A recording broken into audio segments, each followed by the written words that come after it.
Bonjour à tous, c'est l'heure de votre quotidienne Kent et Flash et direction ce lundi, l'hippodrome de Vincennes à l'occasion du prix de l'Aveyron.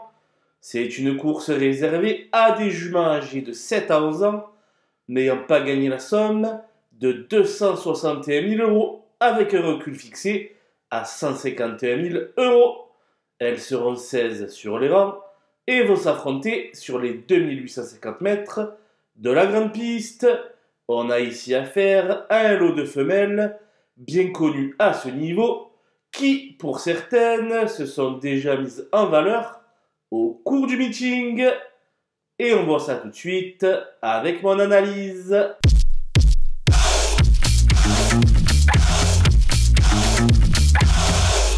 Les bases avec le 10 Harmonista qui s'est montré égale à elle-même dans la course référence, capable de fournir de tranchantes fins de course, elle peut grimper sur la plus haute marche du podium.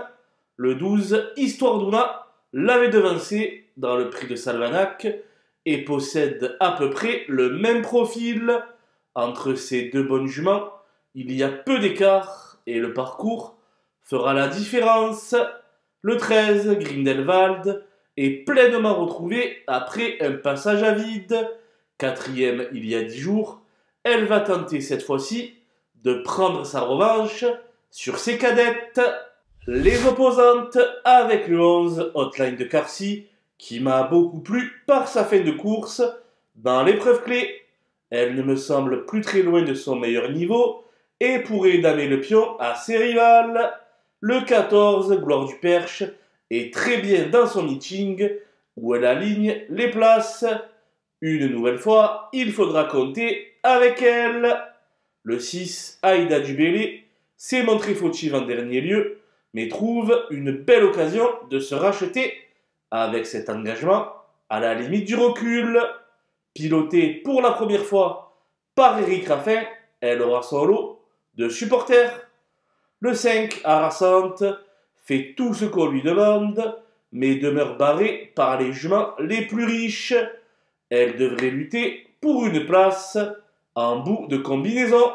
Mon coup de poker sera le numéro 9, Urella, qui va déjà disputer sa 6e course du meeting. JMB cherche la solution et insiste en courant à 4 jours d'intervalle. Méfiance, car ce n'est certainement pas sans raison. Les outsiders avec le 16 Guardia, qui n'a été que l'ombre d'elle-même lors de sa dernière tentative. Bien engagée au plafond des gains, elle mérite d'être reprise, mais plutôt pour les places. Le 2, Fergie Island, a tracé une belle fin de course lors de sa plus récente tentative pour venir créer la décision. La marche est plus haute ici, mais elle ne peut être interdite pour la 5e place. Le 8, Great Tigress, n'est pas dans sa robe de mariée actuellement. Toutefois, il faut souligner qu'elle va évoluer des 4, ce qui ne lui est plus arrivé depuis fin mars. Un réveil de sa part n'est pas à exclure. Le 15, Gasoline Duceux, n'est elle aussi pas au mieux et aura du mal à faire le tour de ses adversaires. Sa présence à l'arrivée mettrait assurément du piment au rapport. L'As, Annika Dulupin, vient de refaire surface, mais monte clairement de catégorie. Des 3 atouts d'Antoine Marion, c'est elle qui aura la tâche la plus compliquée. Les délaissés avec le 3 Hollywood Knight, qui est en complète perte de vitesse depuis un certain temps. Ses chances de disputer l'arrivée me paraissent bien minces. Le 4 Folly Darling possède une musique épouvantable. Sa candidature ne m'inspire guère confiance.